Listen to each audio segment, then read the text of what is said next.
अस्सलाम वालेकुम। CLI digital academy से नोमान फ़ारूक मेरा नाम है। अल्हम्दुलिल्लाह काफ़ी टाइम से हम बीकॉम ACCA के पेपर्स इंटरमीडिएट स्टूडेंट्स को पढ़ाते हैं और अल्हम्दुलिल्लाह अल्लाह ताला के फजल करम से काफ़ी अच्छा नाम है। आज हम इस एकेडमी के ज़रिए बीकॉम स्टूडेंट को वो टॉपिक जो हर साल एग्ज़ामिनेबल है वो समझाएंगे और कोशिश करेंगे कि बेहतर कॉन्सेप्ट उनको समझा सकें। अच्छा, इस वीडियो को एंड तक देखना। इंशाअल्लाह इस टॉपिक से रिलेटेड सारे कॉन्सेप्ट आपके बहुत अच्छे क्लियर हो जाएंगे और अगर अच्छी लगे तो अपने दोस्तों तक ज़रूर शेयर करना। इंशाअल्लाह उन्हें भी फ़ायदा होगा। ठीक है। अच्छा, एग्ज़ाम्स में आपके अकाउंट रिसीवेबल से रिलेटेड जो सवाल आता है 20 मार्क्स का आता है। अब एग्ज़ाम में क्या क्या एग्जामिनेबल होता है? एंट्रीज पूछता है, टी अकाउंट पूछता है, एडजस्टमेंट करवाता है आपसे, और अगर कभी ये सवाल नहीं बनता तो एजिंग दे देता है। हम एक एक चीज़ करके सारी चीज़ों को देखेंगे ताकि आपके कॉन्सेप्ट बेहतर हो जाए। ठीक है। सबसे पहले अकाउंटिंग एंट्री की बात करते हैं। कुछ अकाउंटिंग एंट्री वो हैं जो आपने फर्स्ट ईयर में भी बनाई हुई है, आपको आती है, जैसे क्रेडिट सेल। आपको पता है अकाउंट रिसीवेबल हम अप्रूवल कॉन्सेप्ट पे अकाउंटिंग करते हैं। जब हम उधार पे माल खरीदते हैं तो हम ये वेट नहीं करेंगे कि कैश आया या गया, हम अकाउंटिंग ट्रांजैक्शन को रिकॉर्ड करेंगे। तो उस वक्त जो रिकॉर्डिंग करेंगे, जब हम क्रेडिट सेल करेंगे तो एंट्री क्या बनाएंगे हम? अकाउंट रिसीवेबल डेबिट, क्योंकि अकाउंट रिसीवेबल हमारा एसेट है। Account receivable debit, sales credit. इसी तरह से जब कस्टमर हमें उस सेल के पैसे दे देगा, यानी कि कलेक्शन हो जाएगी फ्रॉम कस्टमर, तो क्या अकाउंटिंग एंट्री बनेगी? तो एंट्री रिकॉर्ड करेंगे हम, कैश को डेबिट कर देंगे और अकाउंट रिसीवेबल को क्रेडिट कर देंगे। इसी तरह से बाज़ औक़ात होता है सेल्स रिटर्न हो जाती है, तो अकाउंटिंग ट्रांजैक्शन रिकॉर्ड करेंगे हम, सेल्स रिटर्न डेबिट और अकाउंट रिसीवेबल क्रेडिट। इसी तरह से जब सेल डिस्काउंट होगा, हम कस्टमर को कोई डिस्काउंट देते हैं तो क्या रिकॉर्डिंग करेंगे अकाउंटिंग? सेल्स रिटर्न की जगह आ जाएगा सेल्स डिस्काउंट डेबिट और अकाउंट रिसीवेबल हमारा क्रेडिट हो जाएगा। ये वो कॉन्सेप्ट है जो आपने फर्स्ट ईयर इंटरमीडिएट में सीखे हुए हैं, लेकिन कुछ चीज़ें जो हैं वो आपके लिए न्यू होंगी। जैसे एग्जांपल के तौर पे, जब कस्टमर राइट ऑफ हो जाता है, रिटर्न ऑफ कर देता है, फॉर एग्जांपल कस्टमर डिफॉल्ट हो गया, पॉसिबिलिटी है ना, बिल्कुल आपके पैसे खा के भाग गया, अब आप अकाउंटिंग रिकॉर्ड क्या करोगे? जब कस्टमर रिटर्न ऑफ कर दे या अनकलेक्टेबल हो आपके लिए, या अब नहीं मिलने वाले पैसे, तो अकाउंटिंग ट्रांजैक्शन रिकॉर्ड होगी। Return of allowance for bad debt से जाता है, अलाउंस फॉर, हम प्रोविजन को कम कर देते हैं, allowance for bad debt debit, allowance को प्रोविजन कहा जाता है, allowance for bad debt debit, account receivable credit. यानी कि हमारा मांगने का खत्म हो गया और अलाउंस फॉर बैड डेट। चूंकि हम लोग क्या कर रहे होते हैं, इस एंट्री को समझने के लिए देखें, एडजस्टमेंट को मैं खाली बता देता हूँ, आगे जाके एडजस्टमेंट और क्लियर कर दूंगा। एडजस्टमेंट क्या होती है कि बाद हम बेसिकली जो अकाउंटिंग कर रहे हैं उसमें कुछ कॉन्सेप्ट्स चल रहे होते हैं, लाइक प्रूडेंस कॉन्सेप्ट है। वो ये कहता है कि अगर आपको लॉस नज़र आता है तो रिकॉर्ड आज ही करोगे, और रेवेन्यू या इनकम को जब तक वो रियलाइज ना हो जाए या जब तक आप एश्योर ना हो जाओ तब तक ट्रांजेक्शन को रिकॉर्ड नहीं कर सकते। नाउ एडजस्टमेंट हमें करनी पड़ेगी। Let suppose, as you all know, जब हम कस्टमर को माल देते हैं तो there may be a chance वो कस्टमर आपके पैसे ना दे। तो पास्ट प्रैक्टिसेस की बेस के ऊपर हम कुछ ना कुछ एस्टिमेट करते हैं, कुछ ना कुछ एस्टिमेट करते हैं। अब वो एस्टिमेशन जो होती है वो दो चीज़ों पे होती है, जो मैं आपको एडजस्टमेंट में बहुत ज़्यादा क्लियर करूंगा। एस्टिमेट करते हैं यानी कि अंदाज़ा लगाते हैं, यार कुछ 2%, 5%, 6%, 8%, depend on the company policy, इतना पैसा डिफॉल्ट हो सकता है, अभी हुआ नहीं है। तो हम क्या करते हैं, क्योंकि हमें प्रूडेंस कॉन्सेप्ट के मुताबिक अकाउंटिंग को फॉलो करना होता है, हम एक एंट्री रिकॉर्ड करते हैं, क्योंकि प्रूडेंस कॉन्सेप्ट कहता है कि लॉस को उसी वक्त रिकॉर्ड करो, चाहे वो हो या ना हो। आपको नजर आ रहा है, रिकॉर्डिंग आज ही करेंगे। हम एंट्री रिकॉर्ड करते हैं, bad debt expense debit, allowance for bad debt credit. ये रिकॉर्ड कर देते हैं। प्रोविजन को कहा जाता है अलाउंस, ठीक है। अब जब कस्टमर डिफॉल्ट हो जाएगा, अनकलेक्टेबल है, अब कस्टमर से पैसे नहीं मिलने वाले, चूंकि मैंने प्रोविजन में निकाल के रख लिए थे तो मुझे उस साल हिट नहीं लगेगी, क्योंकि मैंने हिट तो पहले से ले ली। एक्सपेंस का मतलब हिट ले ली, अपने इनकम स्टेटमेंट में उसको एक्सपेंस रिकॉर्ड कर दिया है, तो इसका मतलब ये हो कि एक्सपेंस रिकॉर्ड करके प्रोविजन में ले चुका हूं मैं। तो अब जब राइट ऑफ होगा या अनकलेक्टेबल होगा, कस्टमर पैसा नहीं दे रहा, तो कस्टमर डिफॉल्ट हो गया, हम इन ट्रांजेक्शन क्या रिकॉर्ड कर देंगे, उस प्रोविजन, क्योंकि हमने निकाल लिया था, प्रोविजन को डेबिट कर देंगे और कस्टमर का रिसीवेबल को क्रेडिट कर देंगे। अब बाज़ औक़ात ऐसा होता है, कुछ टाइम के बाद कस्टमर को ख्याल आया यार गलती कर दी, फला बंदे के मैं पैसे खा चुका हूँ, ठीक है, तो उसने वो पैसे वापस कर दिए, रिकवर्ड हो गए आपको। तो अब क्या अकाउंटिंग ट्रांजेक्शन रिकॉर्ड करेंगे? मतलब ऐसा पॉसिबल है ना, वो कहीं एतिकाफ में बैठा हो, उसको याद आ गया हो यार कि यार गलती कर दी मैंने, अल्लाह ताला नाराज़ हो जाएंगे, उसके पैसे खा चुका हूँ, 2 या 3 साल के बाद, 4 साल के बाद, 5 साल के बाद तो वो पैसे वापस करने आ जाए। अब वो पैसे तो वापस करके पैसे तो आपके हाथ में लेके आया, अब आपको क्या अकाउंटिंग ट्रांजेक्शन रिकॉर्ड करनी होगी? आप खुद सोचें। आप उसका रिसीवेबल कम कर चुके हैं, तो आपको यहाँ पे 2 एंट्री रिकॉर्ड करनी होगी। एक, रिसीवेबल को पहले क्रिएट करना होगा, क्योंकि रिसीवेबल आप खत्म कर चुके हैं, अकाउंट रिसीवेबल डेबिट और allowance for bad debt credit, यानी कि इस एंट्री को रिवर्स किया आपने, जो आपने राइट ऑफ में बनाई थी। रिसीवेबल को क्रिएट किया, अब आप एक और ट्रांजेक्शन रिकॉर्ड करेंगे, क्योंकि वो कैश लेके आया, कैश डेबिट कर देंगे और अकाउंट रिसीवेबल को क्रेडिट कर देंगे। ये आपकी 2 ट्रांजेक्शन रिकॉर्ड होंगी जब कस्टमर डिफॉल्ट होने के बाद 1 साल के बाद, क्योंकि हम अकाउंटिंग ईयर क्लोज कर देते हैं, इस साल का एक्सपेंस आपने रिकॉर्ड कर लिया, अब नेक्स्ट ईयर का देखा जाएगा। क्योंकि आप अकाउंटिंग ईयर क्लोज कर चुके थे, उसके रिसीवेबल को ख़त्म कर चुके थे, तो अब आप में डायरेक्ट तो कैश डेबिट नहीं कर सकते थे ना, कैश डेबिट और रिसीवेबल क्रेडिट करते तो एंट्री गलत हो जाती, क्योंकि रिसीवेबल तो आप ख़त्म कर चुके हैं।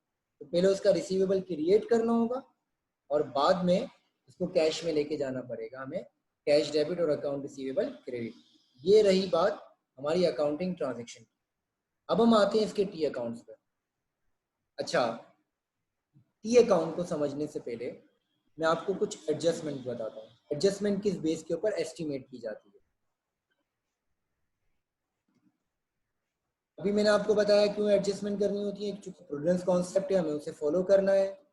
अगर लॉस को रिकॉर्ड करना पड़ता है, अगर लॉस नज़र आ रहा है तो हम पास्ट प्रैक्टिस बेस के ऊपर ये देखते हैं कि भाई हमारा तकरीबन 2% 3% डिफॉल्ट हो जाता है कस्टमर, तो रिकॉर्डिंग आज ही करनी पड़ेगी हमें, ठीक है। अब एडजस्टमेंट दो तरीके से एस्टिमेट किया जाता है, या तो ऑन क्रेडिट सेल,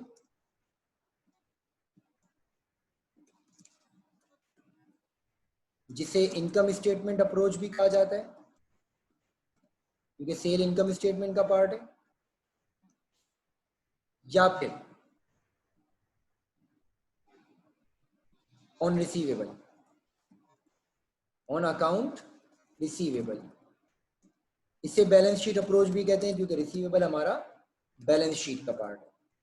अब ये समझने के बाद आपको ट्रांजैक्शन बहुत अच्छे से समझ में आएगी। अच्छा, अगर कभी कहे क्रेडिट सेल का 5% आपका डिफॉल्ट हो जाता है, आप एस्टिमेट कर लें, तो हम क्या कैलकुलेशन करेंगे? पहले कैलकुलेशन समझाता हूँ। देखिए, दो एडजस्टमेंट्स हैं, एक इसके ऊपर है और एक इसके ऊपर। सबसे पहले हम क्रेडिट सेल पे देखते हैं। अगर कहे कि क्रेडिट सेल के ऊपर है तो हम कैलकुलेशन कैसे करेंगे? Calculation for uncollectible amount on credit sale.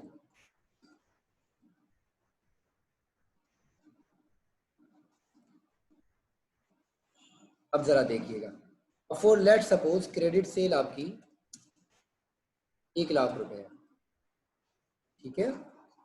1 lakh रुपए आपकी क्रेडिट सेल्स है, इसमें से आप माइनस कर देंगे sales return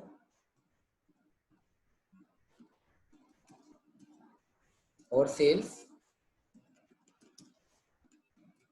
discount, sales return and allowance, पूरा लिखिएगा। अब let suppose sales return and allowance 5,000 रुपए का है आपका, से माइनस कर दिया आपने, और सेल्स डिस्काउंट है वो 3,000 रुपये का, लेट सपोज, ठीक है, ये सपोज किया हमने। तो हमारी नेट क्रेडिट सेल्स आ गई।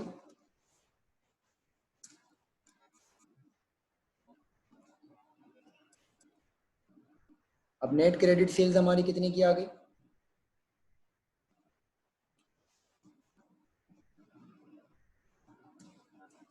92,000।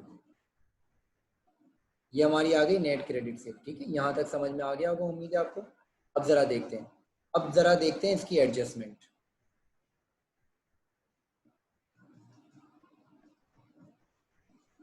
अब ज़रा देखते हैं इसकी एडजस्टमेंट। लेट सपोज कंपनी की पॉलिसी है कि बैड डेट रेट जो है, सवाल में आपको दिया हुआ होगा ये 5% ऑन क्रेडिट सेल है, ये सवाल में दिया होगा, मैं यहाँ पे सपोज कर रहा हूँ। तो आप बैड डेट एक्सपेंस कैसे निकालेंगे? अब बैड डेट एक्सपेंस निकालेंगे 92,000 का 5%, आपका बैड डेट एक्सपेंस आ गया 4,600। ये जैसे ही आ जाएगा तो आप ये वाली एंट्री पास कर देंगे, बैड डेट वाली। कौन सी एंट्री पास करेंगे? ये वाली, देखिए आप,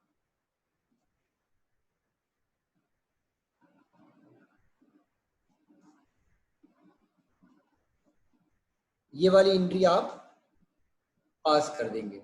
जैसे ही आपको ये कहे कि भाई अकाउंट रिसीवेबल सेल का 5% या 10%, यानी कि एडजस्टमेंट आपकी क्रेडिट सेल के ऊपर हो, तो आप पहले नेट क्रेडिट सेल निकालेंगे, उसका 5% या 10% जो भी इस पर क्वेश्चन आपको दिया हुआ, आप रिकॉर्ड निकालेंगे उस अमाउंट को और डायरेक्ट एंट्री पास करेंगे, bad debt expense debit allowance for bad debt credit. बाकी ट्रांजेक्शन की जो अमाउंट है वो तो आपको सवाल में दी गई होगी। अब हम आते हैं दूसरी एडजस्टमेंट पे। दूसरी एडजस्टमेंट क्या है, उसके बाद आपको टी अकाउंट खुद ब खुद समझ में आ जाएंगे।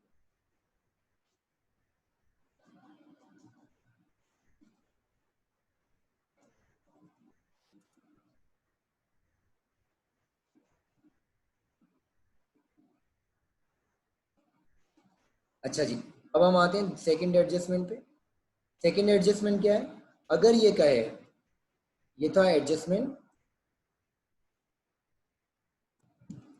Adjustment on credit sale. अब अगर वो आपको कहता है कि एडजस्टमेंट जो है वो आप अकाउंट रिसीवेबल पे करें। अब यहां से मैं आपको टी अकाउंट का कॉन्सेप्ट बताता हूं। अब अगर ये सवाल में कहे कि टी अकाउंट बनाओ तो फिर तो बनाना ही है, लेकिन अगर ये सवाल में ना कहे और ये कहे कि एडजस्टमेंट एंट्री दे दे और नीचे कहे कि भाई 5% जो है, लेट सपोज 5%, 7% जो है वो किसके ऊपर है? अकाउंट रिसीवेबल के ऊपर आपका बैड डेट है। लेट सपोज, ठीक है, ये सपोज किया मैंने। तो हम एडजस्टमेंट कैसे करेंगे? अब हमें एडजस्टमेंट और अकाउंट रिसीवेबल के लिए एंडिंग बैलेंस निकालना पड़ेगा। कौन सा बैलेंस? क्योंकि ईयर एंड के ऊपर जो बैलेंस होगा उस बैलेंस का 7% आपका राइट ऑफ में जाएगा। राइट ऑफ में जाएगा नहीं, वो किस तरह से जाएगा? वो टी अकाउंट के जरिए लेके जाएंगे। तो अब यहाँ पर आपको टी अकाउंट बनाना पड़ेगा, क्योंकि टी अकाउंट क्या करता है? हमें एंडिंग बैलेंस निकाल कर देगा। तो अब इस एडजस्टमेंट को यहीं तक रखता हूँ, पहले मैं आपको टी अकाउंट सिखा देता हूँ ताकि आप आसानी से ये एडजस्टमेंट कर सकें। लेट्स सपोज 2 टी अकाउंट बनेंगे।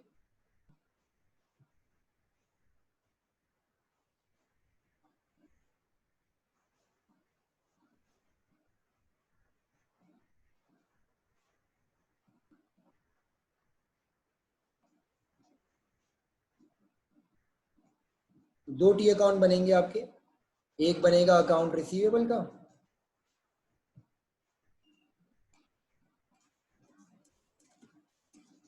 और एक बनेगा अलाउंस फॉर बैड डेट का। अकाउंट रिसीवेबल का ट्रेड टी अकाउंट कैसे बनता है ये याद रखिएगा। ओपनिंग बैलेंस डेबिट पे आता है, क्रेडिट सेल्स से रिसीवेबल हमारा बढ़ जाता है, जैसे यहाँ पे एंट्री भी बनाई थी हमने, अकाउंट रिसीवेबल डेबिट होता है, ठीक है। यही ट्रांजेक्शन को लेके जाना है यहाँ पर। क्रेडिट सेल से डेबिट होता है, कैश कलेक्शन से क्रेडिट होगा, और सेल्स रिटर्न से रिसीवेबल हमारा कम हो जाता है, सेल डिस्काउंट से,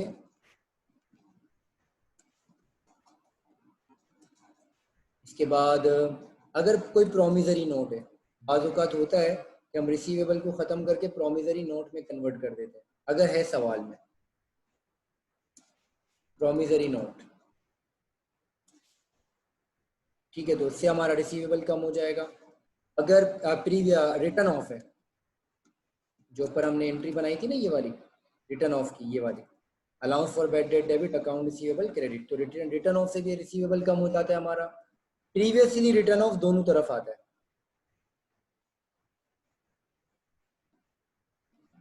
ये रहा प्रीवियसली की दो एंट्रियां बनी हुई है। प्रीवियसली रिटर्न ऑफ में रिसीवेबल डेबिट भी होता है और रिसीवेबल क्रेडिट भी होता है, ठीक है, ये दोनों तरफ आएगा, डेबिट पे भी आएगा और क्रेडिट पे आएगा।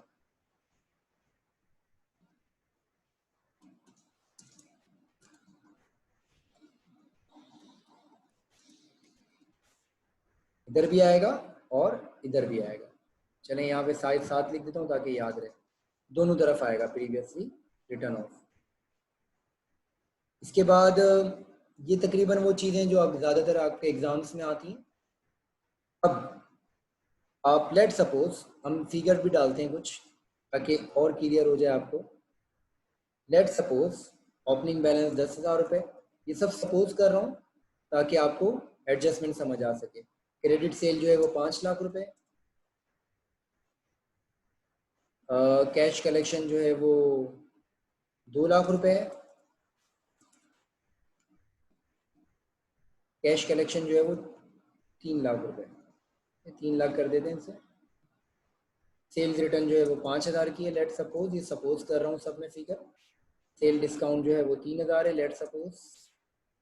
प्रीवियसली रिटर्न ऑफ जो है वो 1,500 है, रिटर्न ऑफ जो है वो लेट सपोज 30,000 रुपये है, और previously return of let suppose 13,000 रुपये, दोनों तरफ आ जाएगा।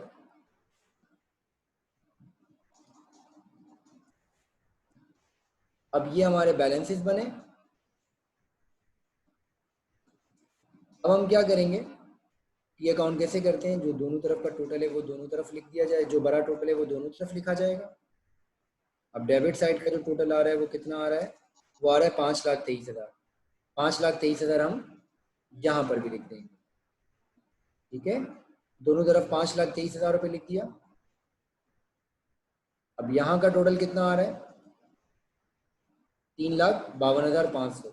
एंडिंग बैलेंस निकाला, 5,23,000 में से 3,52,500 माइनस किया, ये हमारा एंडिंग बैलेंस आ गया। अब ये बैलेंस आ गया। अब यहाँ पे आ जाए, अब ये क्या कह रहा है, अकाउंट रिसीवेबल का कितना परसेंट राइट ऑफ होगा, 7%। अब मैं आपको एक और चीज़ सिखाता हूँ, जब भी अकाउंट रिसीवेबल का कहेगा तो हमें अलाउंस फॉर बैड डेट का भी टी अकाउंट बनाना पड़ेगा। मैं यहाँ पे टी अकाउंट बना देता हूँ ताकि अलाउंस फॉर बैड डेट के लिए भी टी अकाउंट किस तरह से बनेगा वो मैं आपको बताता हूँ। इसकी दो कैलकुलेशन होती हैं। अगर ये अकाउंट रिसीवेबल पे का है तो या तो टी अकाउंट बना के आप एडजस्टमेंट फिगर निकाल लें, या फिर एक और कैलकुलेशन होती है उस तरह से निकाल लें जो हम लोग एसईसी में पढ़ाते हैं, अलाउंस फॉर बैड डेट। इसका किस तरह से होगा, ये सब मैं डिलीट कर देता हूँ ताकि आपको अच्छा समझ में आए। अलाउंस फॉर बैड डेट का ओपनिंग बैलेंस क्रेडिट पे आता है अनटिल एंड अनलेस सवाल में आपको डेबिट ना कहे, वरना क्रेडिट पे आएगा, ठीक है। ओपनिंग बैलेंस क्रेडिट पे आएगा, रिटर्न ऑफ डेबिट होगा। अब रिटर्न ऑफ क्यों डेबिट होगा, आपने ऊपर ट्रांजेक्शन बनाई है ना, यहाँ पर देखें आप, ये रही ट्रांजेक्शन। रिटर्न ऑफ की एंट्री क्या, allowance for bad debt debit होता है, इसकी वजह से अकाउंट रिसीवेबल की वजह से। मैं यहाँ पे वजह रिटर्न ऑफ लिखता हूँ ताकि स्टूडेंट आसानी से समझ सके। प्रीवियसली रिटर्न ऑफ की वजह से अलाउंस क्रेडिट हो जाता है, ये एंट्री बनाई। ये प्रीवियसली के अंदर क्या एंट्री बनती है, अकाउंट रिसीवेबल डेबिट, अलाउंस क्या होता है, क्रेडिट होता है। उसी ट्रांजेक्शन में तो अलाउंस है ही नहीं कि हम लिखेंगे, ये क्रेडिट हो जाता है। अब आती है एडजस्टमेंट। एडजस्टमेंट या तो बाजू का डेबिट पे आएगी, बाजू का क्रेडिट पे आएगी, दोनों तरफ आ सकती है। कैसे आएगी वो मैं आपको बताता हूँ। लेट सपोज, हम सपोज करते हैं ओपनिंग बैलेंस अलाउंस का 5,000 रुपये था, ठीक है। रिटर्न ऑफ कितने का था, ऊपर सपोज किया था ना हमने, रिटर्न ऑफ 30,000 का था। यहाँ पे हमने लिखा 30,000 का रिटर्न ऑफ है, और प्रीवियसली जो है वो 13,000 रुपये, तो यहाँ पे हमने 13,000 लिख दिया, ठीक है। ये सपोज किए हुए फिगर है। सवाल में जो होंगे वो आप पुटिंग कर देना, कॉन्सेप्ट आ गया, सवाल सॉल्व करना आसान है।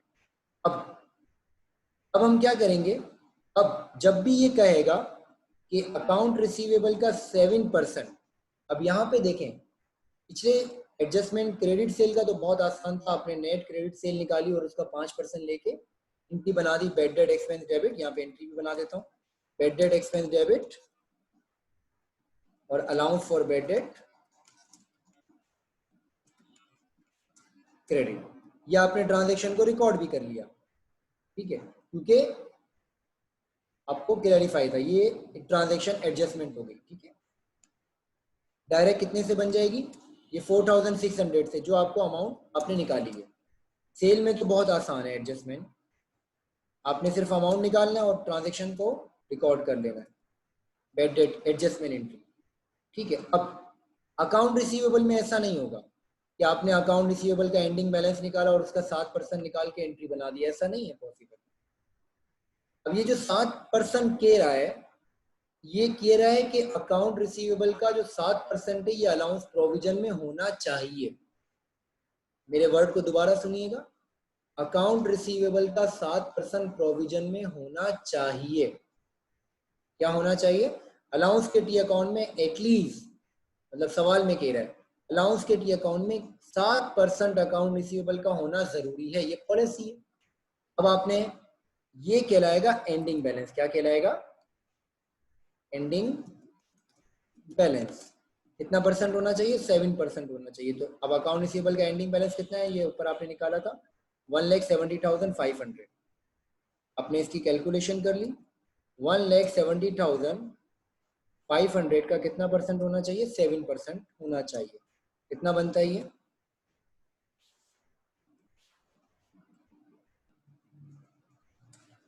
11,935 रुपये, ये अमाउंट बनता है। अब हमने एडजस्टमेंट अभी नहीं आई, ये अमाउंट की एंट्री नहीं बनेगी, ये तो रिकॉर्ड है। अब एडजस्टमेंट का मतलब होता है कि इस साल मुझे कितनी हिट लगी, क्या मुझे इनकम स्टेटमेंट में इंपैक्ट आएगा। अब हम क्या करेंगे, टोटल कर लेंगे इसका, ये अकाउंट को क्लोज करेंगे,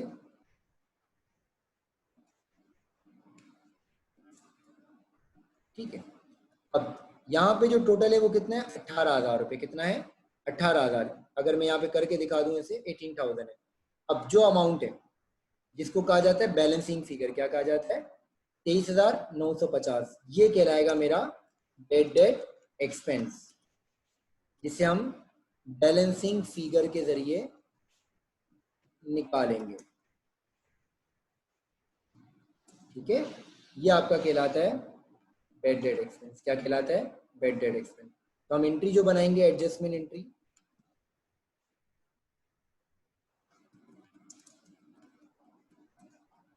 वो बनाएंगे bad debt expense debit allowance for bad debt credit. किस अमाउंट से बनाएंगे हम, 23,935 रुपए। ये है एडजस्टमेंट। अब एक तो ये तरीका था जो मैंने इस तरह से निकाल के एडजस्टमेंट किया, एक एक कैलकुलेशन क्या करना आपको।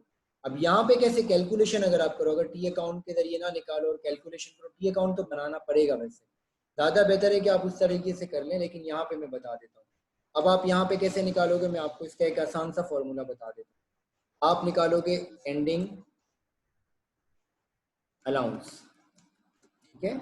सबसे पहले निकालोगे, कैसे निकालोगे एंडिंग अलाउंस, 1,70,500 का 7%, आपको अकाउंट रिसीवेबल का 7%, इसमें से माइनस कर दोगे आप ओपनिंग अलाउंस जो आपको सवाल में, यानी कि इतना प्रोविजन होना चाहिए, जो कंपनी की पॉलिसी कि इस साल के आखिर में 11,935 रुपए प्रोविजन में होने चाहिए। इसको एंडिंग 7% होना चाहिए। ओपनिंग अलाउंस कितना है, हमने क्या सपोज किया था, 5,000 रुपये। अब यहाँ पे हमने रख दिया 5,000 रुपये ओपनिंग अलाउंस। अब ये जो फर्क आएगा, या तो आप टी अकाउंट के जरिए करें या इस तरह से, जो आपको बेहतर लगे। ये जो फर्क आएगा, अगर ये इंक्रीज होगा तो इसको हम कहेंगे increase allowance, increase in allowance, और अगर ये माइनस में होगा तो हम कहेंगे डिक्रीज इन अलाउंस। इसमें हम ऐड कर देंगे राइट ऑफ,